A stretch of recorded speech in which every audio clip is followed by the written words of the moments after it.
Hey, everybody, welcome back to Linux for Everyone and welcome home. One of the most rewarding experiences that I had running Linux for Everyone in the past was the conversations with people in the community. This has always been about the excitement of desktop Linux, open source software, and the community creating it. So as part of reviving both the video channel and the podcast, stay tuned for that, I have lined up a series of, I don't want to call them interviews, I'm really going to call them conversations. I think you're really going to enjoy them. And there's one big surprise coming up. I'm having a blast bringing this whole thing back. We should just get into it because that's what you're here for. My first guest is Graham Morrison. He is the co-host of Late Night Linux. He's a technical writer at Canonical, and he's someone who's been obsessed with VR since the 1990s. He was also the former editor of both Linux Format Magazine and Linux Voice Magazine. So motivated by the announcement of the Steam Frame, and more recently, the interview that The Verge published with Valve's Pierre-Luc Griffet, we got together and had a really fun, organic conversation about the Steam Frame, about ARM development, about Valve, about VR and gaming. And anyway, here it is.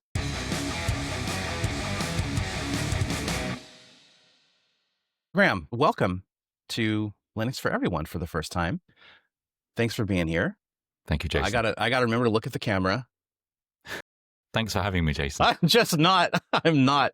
It's been, like I was telling you before we hit record, it's been 3 years since I've done an on-camera interview for this show, or this channel, and this brand. That was the most fun I had doing Linux for Everyone, was the conversations. So I'm really looking forward to this. So thanks for being the guinea pig, the first one to kick it off. Hey, it's no problem. I have no idea what you're going to talk about or ask me about, but it'll be fun. That's right. No notes, except that I sent Graham about 2 hours before we hit record. I sent him an email with the full text of the article that The Verge published about an interview with Pierre-Luc Griffet at Valve.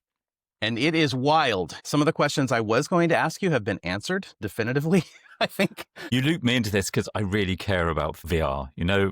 Ever since I was a kid, any opportunity I get to talk about virtual Ever reality. Since you were a kid? Well, yeah. So I was a teenager in the 90s. And at least in the UK in the 90s, you got these sprawling mega arcades.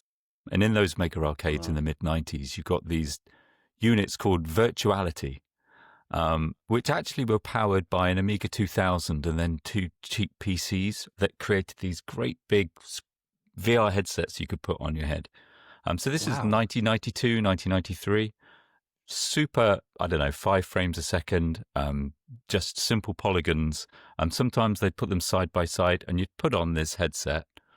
And for me, it was just a whole different world. I've never been able to forget about that. And I have to say, Palmer Luckey really reignited that dream for a lot of people, and me included, with the idea of VR coming back into mainstream. When did the Virtual Boy come out? Because I think that is what killed any excitement for VR for years. Yeah, you're right. And it was a hack. But even in the 80s, you got, at least in the UK, you got these Tomy headsets, which would have like these little displays that would pretend to be 3D kind of driving or 3D something else. Anything 3D on my head. And to me, it's just a whole different level of immersion. And so I'm into it. Okay, let me back up. There's a tradition that I have to follow.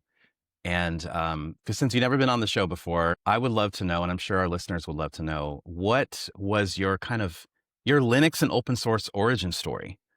How did you discover it? What made you jump into using Linux and being involved? So I actually just mentioned the Commodore Amiga. And the Commodore Amiga was my gateway drug to computers. It's an incredible machine. I still have an Amiga behind the screen in front of me.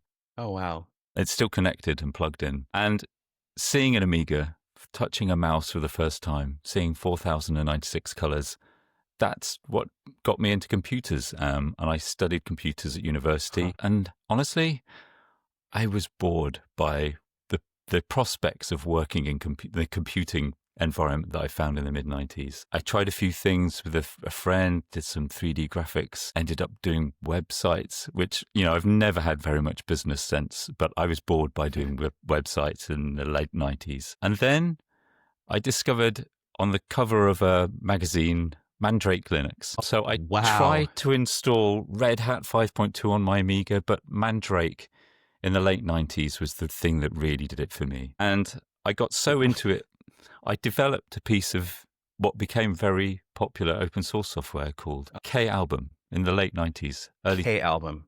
Music library management? It was photo management. Before iPhoto, it looked remarkably like iPhoto. Okay, so that's a stretch. This was 2001. But this was before iPhoto, and it was included in lots of distros. And I couldn't believe that I could sit on my own somewhere in my bedroom, literally not speak to anyone for 6 months, throw this software out there. It took me 6 months to build the RPMs. Throw that software out there and then get all kinds of people emailing me. And that's how games like Doom were distributed back in the day, right? Yeah. It was just strictly word of mouth and people talking on BBSs and that's fun. By the way, side note, I think the early 2000s for me was, 2006 era, like that was peak UI design for me. Yeah. I've always loved how KD. Software looked back then. So, but the thing is, I'm a poor programmer, and I actually realized I enjoyed, maybe like you, I enjoyed writing and helping people and trying to describe the things that they needed to do, and I became a journalist. So I worked for Linux Format Magazine, which was the biggest selling Linux magazine. I became the editor. I mean, that magazine was on newsstands, right? Yeah. It was global. Yeah. There were Greek, Italian, Russian translations. In fact, it only closed that's incredible. Last year. Well, I joined the team and then stayed long enough to become the editor. It's like the last person standing in a situation like that.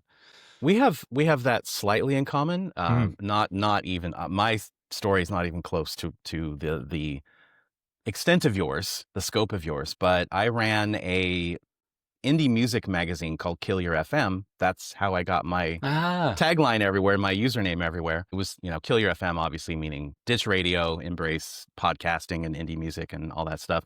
And so we were one of the first, people don't know this these days, but like the Sony PSP was a marvel of a machine. And we had up to, I think at one point, we were writing this music magazine every month and distributing it exclusively on the PSP. Through some homebrew software that was made through RSS back in like the first or second year that RSS existed, and we could include MP3s with the artist's permission. We can include little tiny like low res videos, and we had like up to 10,000 people reading that at one point just on the Sony PSP. So wow. And I was the editor of that, and it was an absolute blast. The distribution, the PSP and the Vita, inadvertently became such brilliant things for homebrew software. Incredible. Yeah. After Linux Format, a few of us left Linux Format and crowdfunded a magazine called Linux Voice, which was our dream. We did that ourselves. Really wonderful part of my life, but very difficult. We really struggled for money. We did this for maybe 2 or 3 years. People who know the Linux Voice story know that in the end we had to hand it over to Linux Magazine so that subscribers wouldn't lose out completely. And we all kind of went our own separate ways. And so for almost the last 9 or 10 years, I've been working for Canonical as a technical author there. Oh, okay. Helping with the documentation at Canonical. Oh, right. I was able to pay off my debts. Is so important. So you're not throwing all of your documentation on Discord then? No. Oh man, okay, no, we won't go there. But I had to get a little jab at that practice anyway, because I keep seeing that, and it's like I had to submit a help ticket for something through Discord, and all their documentation FAQs are on Discord. All that data can just go away and you have no control over it at all. Oh, I agree. I don't know, maybe it's my age, but I'm very much, I use bulletin board systems and FidoNet. I'm used to archiving things and wanting the web to be my archive, and things need to be open. RSS is so fundamental. And, there's a generation now that don't understand this as a right. I'm sounding old and complaining. You know what? Go ahead. You know what? I turned 50. Whoa. This year. Actually, you don't look it, I have to say. I'm not. Well, thank you. Thank you. I don't feel it either, which is nice. I hope that continues. Okay, We're a similar age then. we're actually here to talk about VR. We're not going to cover, the details and the summary of Valve's hardware announcements because that's been done. I wanted to talk about the Steam Frame specifically because just this morning I read that interview that The Verge did with Pierre-Luc Griffet at Valve. It had some revelations in there, and I just kind of wanted to have an organic conversation about the Steam Frame, the state of Linux VR, and how what Valve's doing might affect, I guess, the adoption of ARM. We kind of know your background in VR. You obviously got started in the 90s, but more recently, what have you been into? So, I mean, with Palmer Luckey and the Oculus Rift, that's when I got back into it. And I haven't bought into the Facebook side of VR, I have to say. That's just too much of a stretch for me. But everything but that I've been into. The HTC Vive that Valve co-produced at the similar kind of times to the Oculus Rift, that was that moment where that kind of bridge between the mid-90s and, I don't know, 2016, that was my dreams kind of realized, that you could put this thing on your head.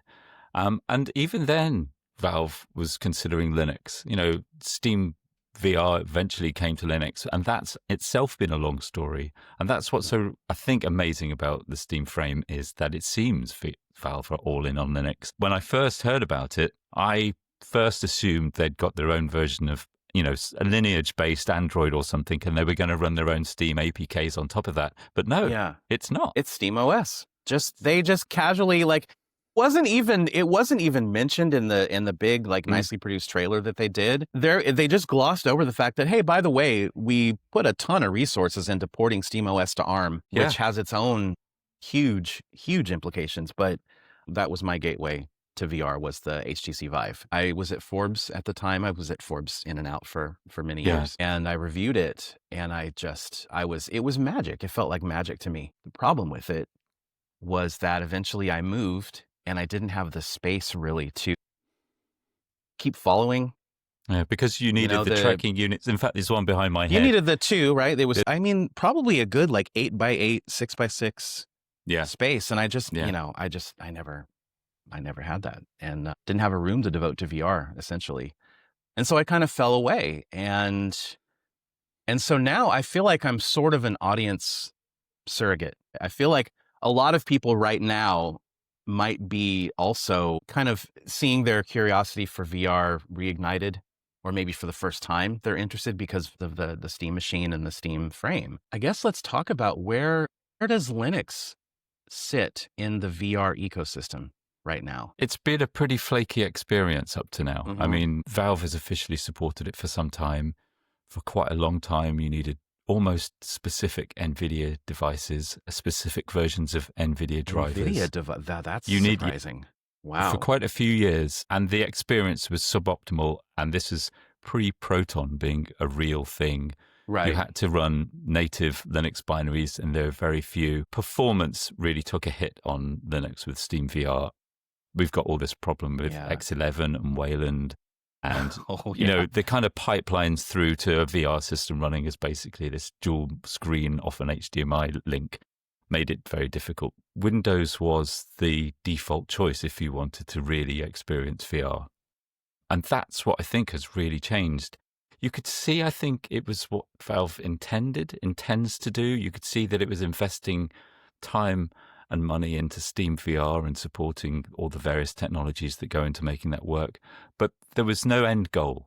And I think now we can see that the Steam Frame, or the ecosystem that the Steam Frame perhaps signifies, is the beginning of that. It's so exciting. I mean, I'm excited about so many aspects of this. A little bit underwhelmed by the screen technology, but I'm not going to let that affect me. Or were you hoping for OLED? Is that why? I really was. I mean, you talked about the PSP earlier on and the Vita.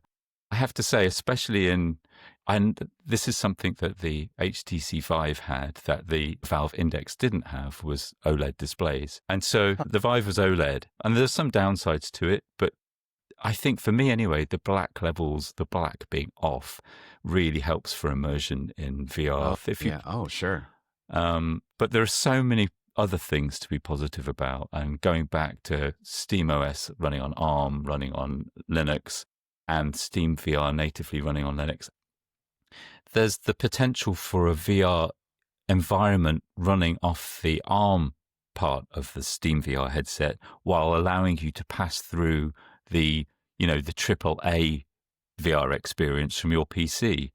Before, I've always unloaded everything I can to get optimal performance. But now I can see, the Steam VR has this environment where you can create it yourself. You can put screens anywhere you want. You can be sat on top of a mountain in a house.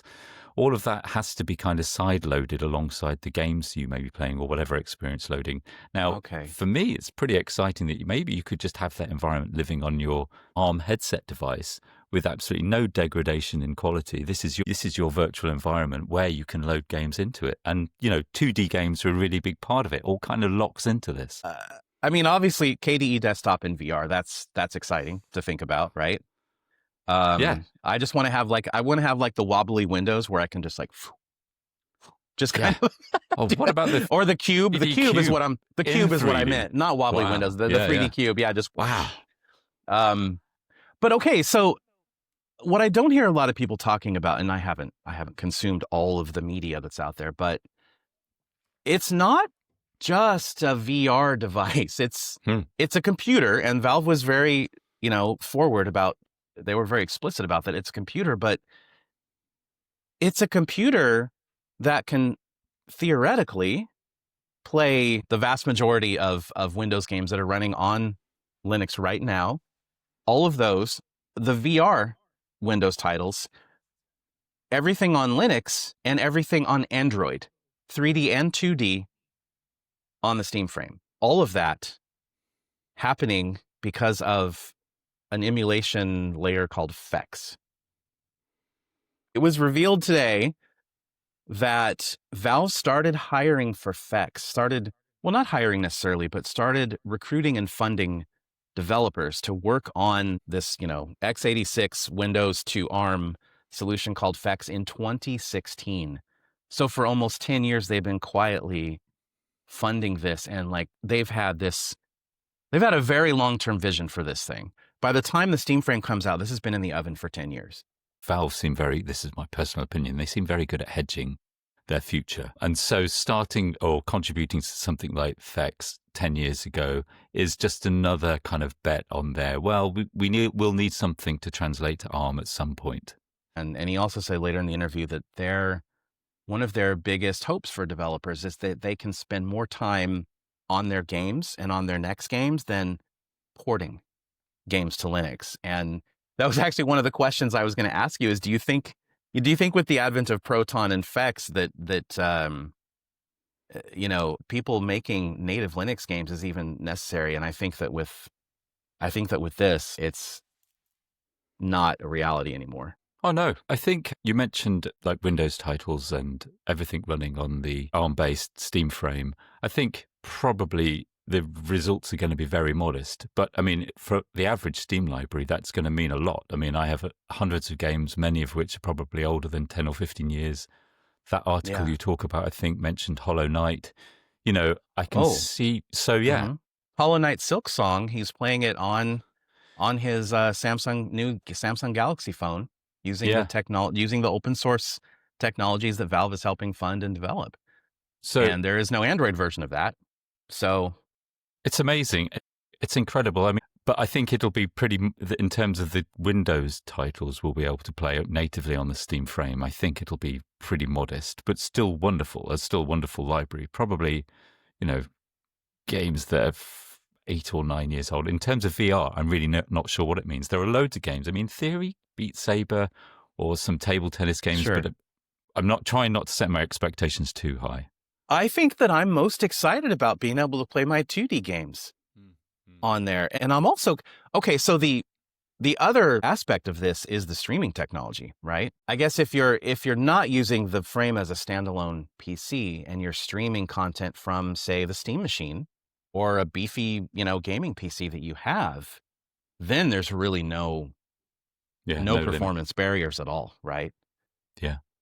They say the latency is milliseconds, which is what we're talking about with the screen anyway, which is remarkable. Yeah. And 6 gig wireless, that's super exciting that it does all of these things, because if you really want to get into it, you're going to need a really good PC. But at the same time, if you want to kick back and, watch a film with your partner who happens to be the other side of the world in the same virtual cinema, you're going to be able to do that without anything else. That's so awesome. I feel like the Steam Frame is sort of the VR equivalent of the Steam Deck. I mean, the Steam Deck is a potato. When you really get down to it, it's optimized. Everything about that machine and SteamOS is optimized, but it's still very modest as far as hardware and performance power. It's very, very modest. And yet it can play up until this year, with games like maybe Space Marine 2 and really, really intensive games like that. It could play anything. Yeah. Maybe you had to use FSR. Maybe you had to lower the resolution. Maybe you had to bump everything down to low. And I feel like that's kind of where maybe the Steam Frame is coming into the VR space too, as at least the standalone side of it. What would you do with it? You got a Steam Frame in your house on day one. What is the first thing you're doing with it? There are so many things now that I'm putting my index on because I want to experience in the frame. So I love watching games, watching films, watching videos. I actually love the 2D game experience has been in there for a while, but it's pretty clunky. I'm looking forward to not having this heavy thing hanging off my nose and something that I'm not tethered because I'm still using the index. Right. I'm looking forward to the kind of the direct user experience. But there's so much. I love Elite Dangerous in VR. That is just one of the most incredible games. And there are some great ways to visit different parts of the world. Google Earth is one of my favorite experiences. Go to Kathmandu, go to Paris. You get a real sense. Okay, so it's not the same, but you do get a sense of being elsewhere. And I think that's really important. It's really important for people who don't have the space or the ability to kind of move necessarily, but also if you're sat on an aeroplane and just need to escape. I've played the longest in the oldest games, Skyrim. You can mod it in all the ways that people mod it. Can you mod it in Linux? Is that just as easy modding it in Linux as in Windows? I think I haven't tried that. I think you were talking about whether Linux native games are still going to be as important. I think the answer has to be no. I think Win32 has become the default API for Linux gaming, and it works best at the moment. And the other thing, you mentioned the Steam Deck and the fact that it's very modest also in its spec, and that's really worked well in its favor. Games developers target consoles specifically and the amazing things they squeeze out of even the PlayStation 4. Yeah, that's what's really happened with the Steam Deck, as I'm sure you've seen it. People started testing their game for the Steam Deck, and it doesn't matter that it's a 720p screen. What they've been able to do is make it look much better. And in fact, the bottleneck for VR, in my experience, is the GPU. It's not the screen resolution. So the resolution on the frame is a 5-year-old technology. But what that does mean is that you'll be able to use oversampling if you care about this stuff. And that is much more, that produces a much higher quality image. It's like whether you prefer to see anti-aliasing or the raw lines on something. So you'll be able to really overdial everything if you really care about it. For emulation, that's going to be one heck of a fun machine. 8 or 9 years ago, whenever this game called The Climb came out, it was the same studio that does Crysis. They developed a game called The Climb. I remember it. And that game gave me vertigo. I have a fear of heights, and that game legitimately gave me vertigo standing still. Not even, just doing the climbing motions and looking down, and it was real enough for me. Maybe that is something we should mention. It isn't. I don't think it's good for everyone. People genuinely get motion sickness from this stuff. Yeah. I think he was I thinking. can't do a racing game at all. There's no racing game I can do that doesn't make me sick in VR. I mean, I have found that having a cockpit. That's why Elite Dangerous works so well for me. Make it bigger. Having something that stays static, as big as you can in the foreground, really helps for some reason trick the brain. So the reason I asked you, what are you going to do with it first? And you kind of struggled initially to think. Yeah, that's true. I think Valve is going to have a difficult time marketing the Steam Frame. There's no question that it's going to be a quality device, right? But who is it for and what does it do is going to be, I think, a challenge for Valve to communicate, because It does so many things. Does it do all those things well? I don't know. What does it do the best? I don't know. It's just there's so many unknowns, but I think it's a good point. And I think I've tried to avoid jumping wholly on the VR hype train whenever it's surfaced. I think, we have this real problem with motion sickness and the fact that it's an unnatural way for a lot of people to experience things. But I think and I feel a lot of people must also feel that this really does feel like the future of human computer interaction. To put on that thing, you are in a different world. And I still think it'll take some further steps in hardware innovation to get there. But what I think is that is the destination. So that is where I think we're going. And I think it's an incredible privilege to be able to just be able to stick that on your head and experience it. But yes, that's a really good point. It's a difficult sell outside of those of us who are really engaged with it. yeah.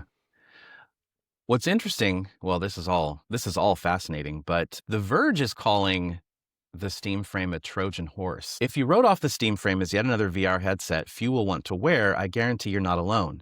But the Steam Frame isn't just a headset, it's a Trojan horse that contains the tech gamers need to play Steam games on the next Samsung Galaxy, the next Google Pixel, and perhaps ARM gaming notebooks to come. And then that's when he starts talking about, I know this because I'm playing Hollow Knight Silksong on my Samsung Galaxy right now. It's crazy to see how far Linux gaming and Proton has come in just 3 years. Just the 3 years since the Steam Deck launched. I think at a much faster pace than before the Steam Deck launched, right? Because weren't there about 3 or 4 years between when Valve launched Proton to the release of the Steam Deck? That time period, there was some great improvement, but since the Steam Deck launched, it's just been... I buy games without even looking at the Steam Deck support. If it's a single player game, it's going to run, period. That's I think where we're at. Yeah. If it's a multiplayer game with certain types of anti-cheat, it's going to run also, like Arc Raiders. Yeah. Like Halo Infinite. So yeah, I was telling someone I feel kind of bad for ProtonDB.com because they were such a critical resource for years and years, and now it's just like they've basically ascended. I think Valve really has a thing for VR. I think it can see it as the end, the same destination, and the two company-wide personal passion. I think is what it feels like, right? Passion. I think it's a passion. I don't think they think that the frame is going to. I don't know. I hope it does, but I don't think it's going to be a huge seller. But it's their bookmark for it's been 6 years since the Index.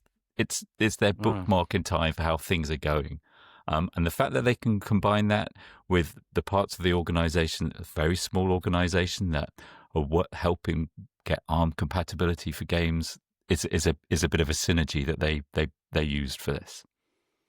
Do you think that retroactively the Steam Frame and FEX and all of this progress on ARM architecture, does that retroactively improve a product like the Index?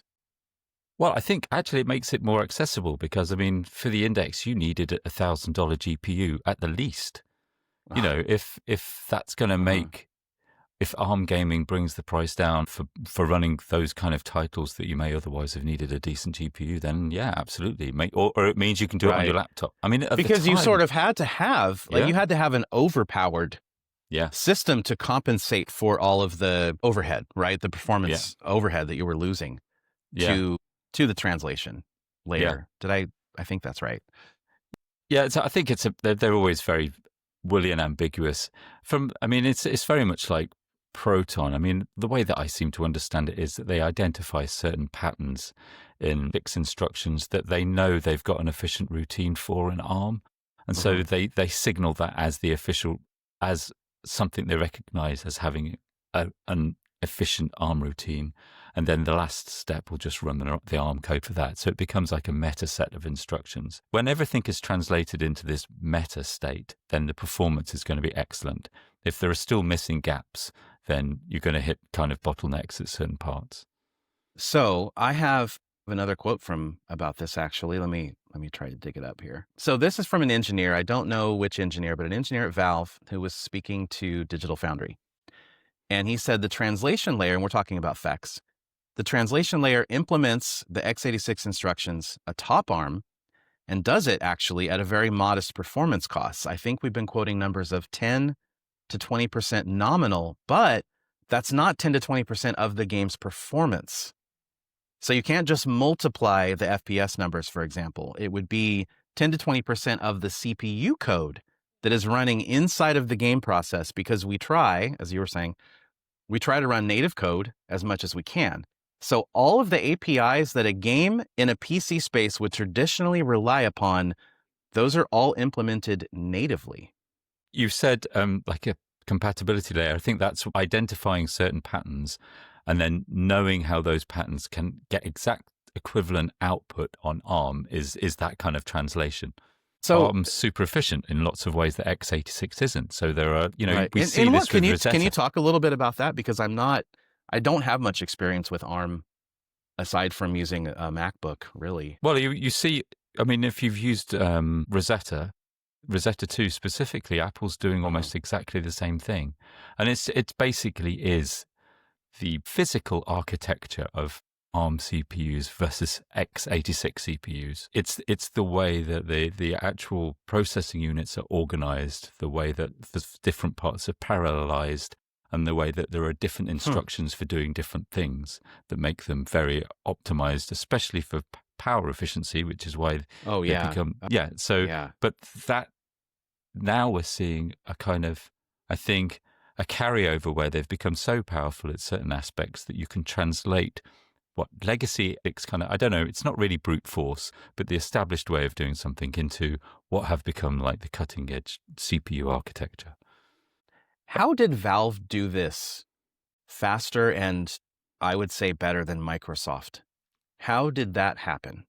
Because if you look at the gaming story on, Microsoft had this big push to ARM laptops. 2 years ago, maybe? And gaming on that is a dumpster fire still. I'm pretty sure that a lot less Windows games run on Windows ARM than Windows games run on Linux, right? Yeah. So here you have Valve coming to the table saying, okay, we made this translation layer, or let's call it an emulation layer. By the way, I love what Valve said in this interview about Wine. They give a lot of credit to code weavers and a lot of credit to Wine. And they say that, what you see in Proton is just a sneak peek of what's coming to Wine. And it benefits everybody. And that's all awesome. of this is, I mean, there are many ways to answer your question, but all of this is open source. I mean, I think they're paying for like a single developer on FEX, but all of this code is available for Microsoft to use. That's what's so wonderful about it. Right. So I guess I can't wrap my head around how a multi-billion or trillion-dollar company has not managed to solve the gaming on ARM on their own OS. Where Valve has come along and they're like, you know what? Play anything from any OS, from any architecture on this. It's fine. I make some guesses. I mean, you've got to say Apple did a similar thing. macOS, is obviously BSD based. BSD Unix systems, they were built with the intention of being portable to work on lots of different architectures of computer. They did in the 70s. So maybe there's something intrinsically different in these BSD or Unix-based operating systems that makes them more portable, that maybe, this is purely my own opinion, maybe Microsoft struggles with something that's been so welded to x86 architecture for so long, especially when it comes to performance pipelines. Interesting. I want to say that it feels like another nail in Windows' coffin, at least for gamers. I think you can forecast that 5 years from now, Linux gaming market share will probably have doubled, at least. Maybe not daily driver Linux use, but gaming just from devices like the Steam Deck, like the Frame, like the Steam Machine. And then at that point, do you feel like when, I don't know, there's 7 to 10% of people gaming on Linux, whether that's SteamOS or Ubuntu or whatever, do you think that developers then will actually start paying more attention as far as anti-cheat and I hope so. Because that's like right? I know we're in a bit of a bubble, or I'm in a bit of a bubble, but I have seen people don't care that the Steam machines are running Linux. They actually see the SteamOS experience on the Steam Deck and they want it. They want the native cloud saving, the suspend resume, the kind of console-like experience with the vast library and the far cheaper prices and no subscription service that comes with, sounds like an advert, that comes with Steam. We're reaching to the choir, but yeah. I mean, I have spoken to people who are looking for gaming PCs, and depending on the price of the Steam machine, they're indifferent about whether it's Linux. Really? With the exception being Fortnite. But that's something I do hope will change. But can you play the Android version of Fortnite on the Steam frame? Now, that's a good question. That's a really good question. That doesn't have the same level of anti-cheat integration, does it? I don't know about these things. It's just... Well, it's a kernel thing, so I don't know. Oh, I'm going to have to dig into that. That could be a game changer, at least for some people. I love the fact that Linux is now a feature, an expected feature, and not something that detracts from the experience, Yeah, you're right. When I was covering handheld gaming at Forbes, you would constantly see big outlets like IGN or The Verge or, those guys, when the Asus ROG came out, or when the, Lenovo Legion Go, not the S with SteamOS, but the, regular Lenovo Legion Go came out, they were complaining about the fact that it shipped with Windows. And that's such an unusual, very, very recent type of attitude to have, where it's like, man, it's a bummer this doesn't ship with SteamOS and Linux. Yeah. That's wild to hear mainstream outlets saying that, right? Yeah. And the other thing that I don't think we've mentioned it briefly, but it's your computer. It's your thing. You can run, KD, you can install whatever you want on it. You can store the Epic Games Store if you want to. You can do anything you want to. And, when you, like we all do, switch between various walled gardens and then SteamOS and Linux, it's just like your eyes wide open at the possibility and potential of a different kind of world, but a world that really does exist in Linux and on SteamOS. That's beautiful. That's a quote. That's going to be like a short. That's going to be a Linux for Everyone short right there. That's the other reason why so many of us use Linux, because that passion that you have for computers is really driven by being able to do what you want and scratch your own itch and go down your own paths. It's really important. Well, hey, it's why the Linux kernel was created. Yeah. Right? By Linus. I mean, he wanted an operating system that suited his needs, and so he built it.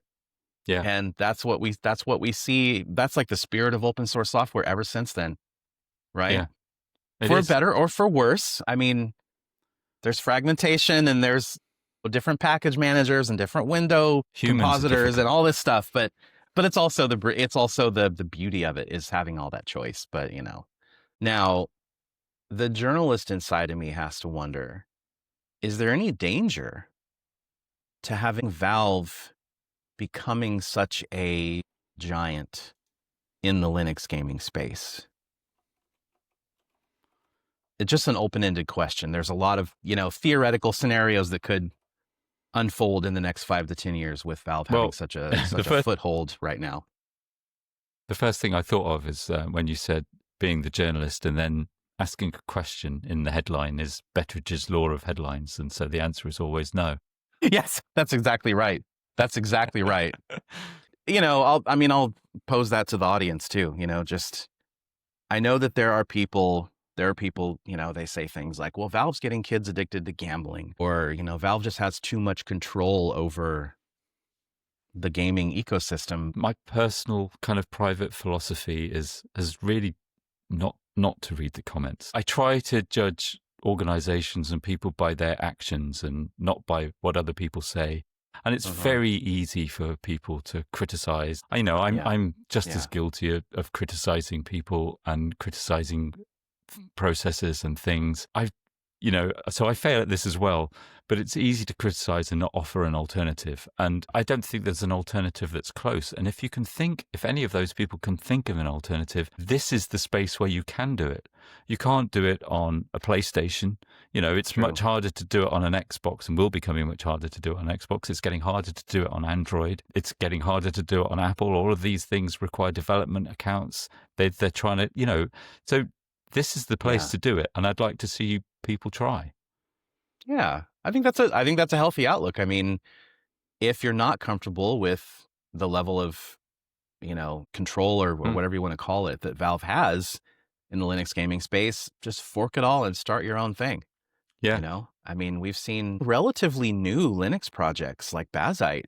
It's kind of a pretty amazing success story what Universal Blue has managed to accomplish with Bazite in just a few short years. I mean, everybody knows about SteamOS, yes, but a lot of people that I'm seeing when they're having the conversation about switching away from Windows, they're talking about using Bazite, not SteamOS. And that just, I guess that's all to say that I think that illustrates your point really beautifully, is that they saw an opportunity, they saw an opening, and they built this thing. And in a few short years, it became a pretty moderately successful project. And that is the beauty of open source.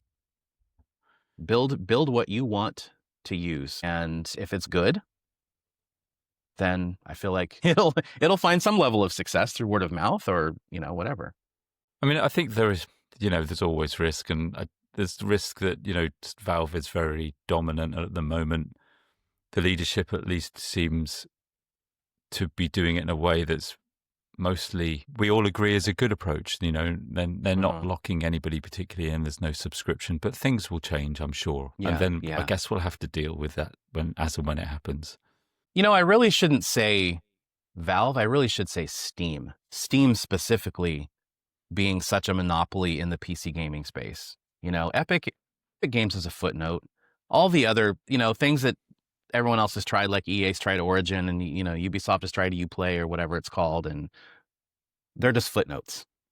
And I just worry about a day when Valve, maybe under new leadership, they want more of a cut, or they tighten the reins with development. I don't know.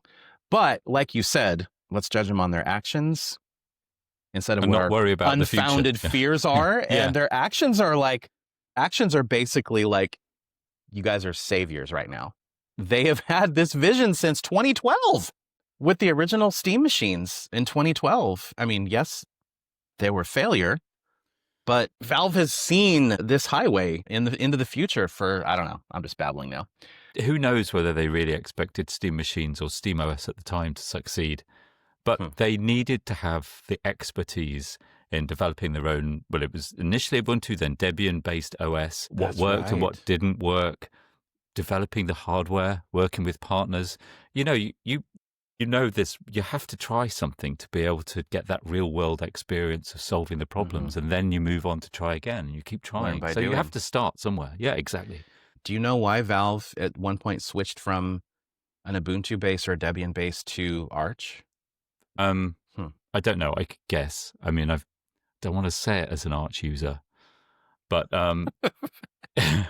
it's a lot easier to build it in the way that you want.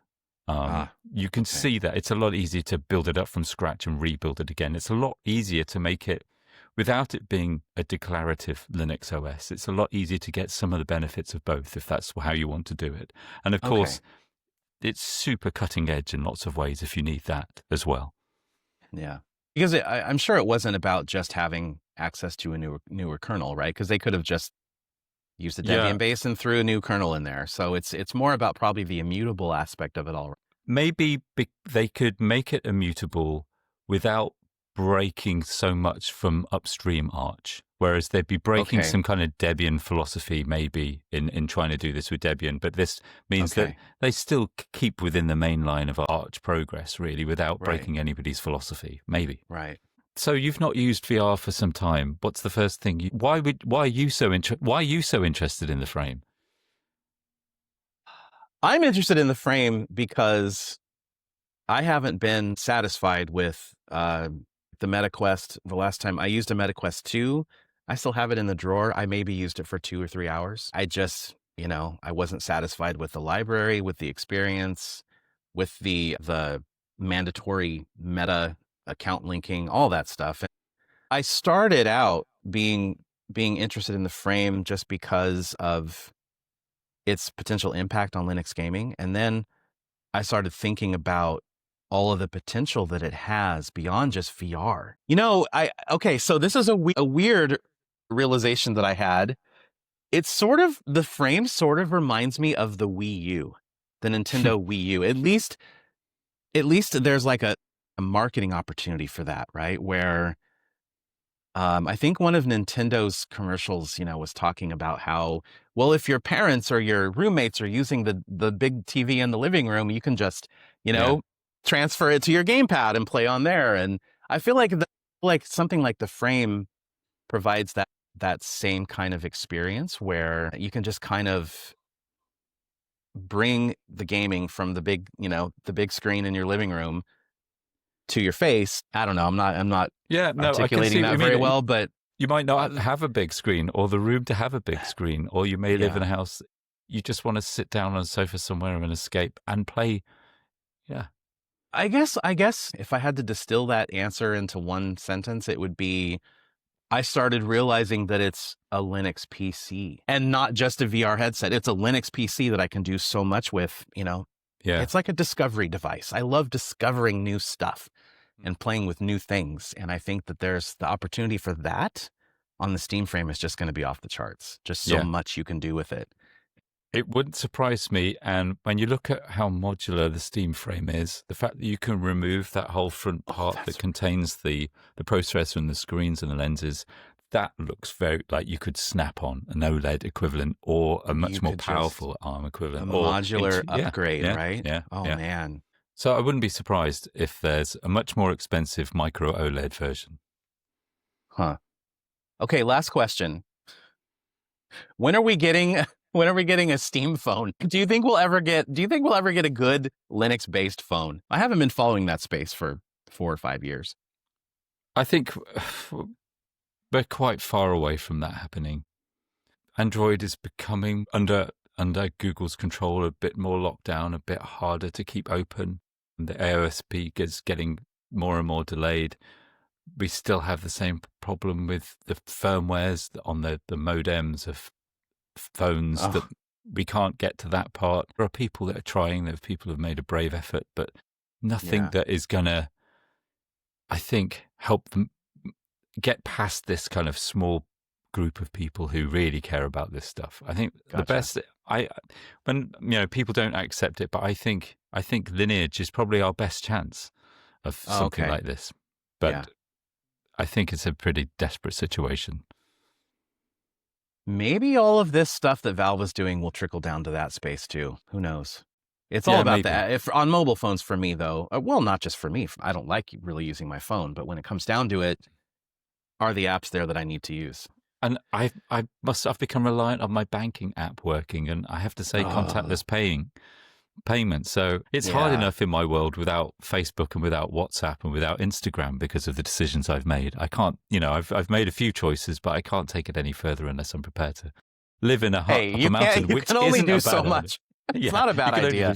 You can only do so much. Yeah. Before you go, I wanted to give you a chance to just kind of promote your stuff, what you're into, any links, any podcasts. My regular podcast is Late Night Linux. Good podcast. But Very that's good. Long-running podcast, right? How long you guys been going now?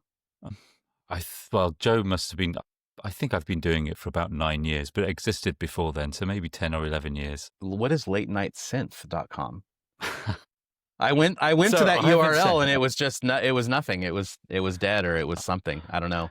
I'm surrounded here by synthesizers, which is kind of the hobby that I never get a chance to explore because I don't have enough time. And I keep doing on the other podcast these kind of asides where open source music generating software or synthesizers. I'll show a bit here. Please do. Whoa! Hello. So that looks complex and fun. It's a lot of fun. And so whenever I do these kind of synth sections on Late Night Linux, and I haven't done one for a while, I always get a lot of people saying they'd love to hear more, which is a bit of a joke because lots of people say we don't want to hear any more. And what I've promised to do for a couple of years is do a late night synth, at least as a one-off, which I haven't got around to doing, but that's what the domain name is about. Interesting. I don't know if you're interested in doing a collaboration or anything, but I'm going to be talking. Do you know who Veronica Explains is? Yeah. Okay. Yeah. I'm talking to her next week, and we're talking mostly about open source music production. Wow. So yeah. And that's something that I have been really wanting to get into as a musician, and I'm scared. And so that's going to be, a good step towards doing that is getting her knowledge and just talking to her about how she does it, what her pipeline is, what her tool set is. But I think it'd be fun to do like a bunch of Linux podcasters get together and write a song or something. Yeah. That'd be cool, Well, the thing is, I don't play keyboards, so 25 years ago, I really took it seriously and tried to do something. But since then, I'm a geek. It's just become a big research project. I've written my own sequencer that runs on this thing, which is just a load of lights and buttons. I would love to hear some of that. I'm really interested in sound and repetition and what makes good music. So if I turn this stuff on, I'm just a mad scientist rather than a composer. That sounds like a blast. Honestly, yeah, it's a lot of fun. It sounds like a blast. You have nothing to show for it. Well, it doesn't have to be for us. It can just be for you and you alone. Yeah. But And I've accepted that. I think I've accepted that. In my 50s, I'm never going to be the next pop star. Well, but you can still have fun trying. Yeah.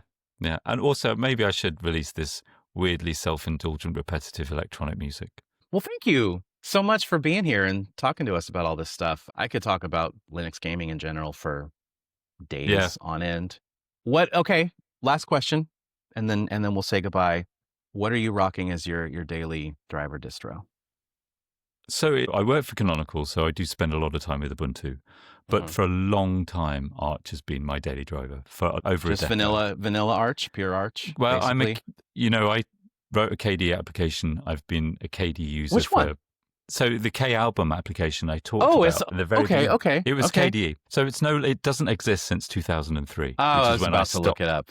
Shoot. Okay. You can probably get an archive somewhere. Yeah, you can get an archive. I've got the code on GitHub, but there was a mode in it where you could export your photo collection as a web page, as an HTML page. And so if you put in quotes on the internet generated by K album, you can still find a lot of websites that were generated by that application, usually in the early mid 2000s. That's really cool.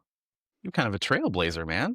Oh, wait, that's awesome. I mean, if I'd have thought about it, there's so many things I could have done to mess with SEO and capitalize on people building websites with my product, but I never did any of it. Well, dude, thank you so much for spending the time at the end of a long day for you, because you're about 8 hours ahead, right? I've really enjoyed it. It's been a day full of meetings, and this has been my favorite one. Yay! Awesome. I love having conversations like this with people in the community and geeking out over stuff, and that's something that I can't get anywhere else. So that's a rare skill as well, I think. It's easy to take it for granted because maybe you don't see it, but it is not so many people have it or are able to do it. So you do. But I'll tell you what, I was nervous as hell before we got on camera. Really? Yeah, I was nervous as hell, man. Because I haven't done this in so long. Just anxiety over, I don't know, the technical side. Will the recording be okay? Like, will I sound like a dummy? Just stupid things, imposter syndrome things. But yeah, this was I do feel the same way. I think everybody does. Well, unless you're a complete dick. That's right. Only complete dicks don't have imposter syndrome. You heard it here first. Man. All right, dude. Thank you so much for this. Thanks, Jason. It's been a lot of fun. Thank you. Thanks for having me on. Yeah, you bet. See ya. Cheers, Jason.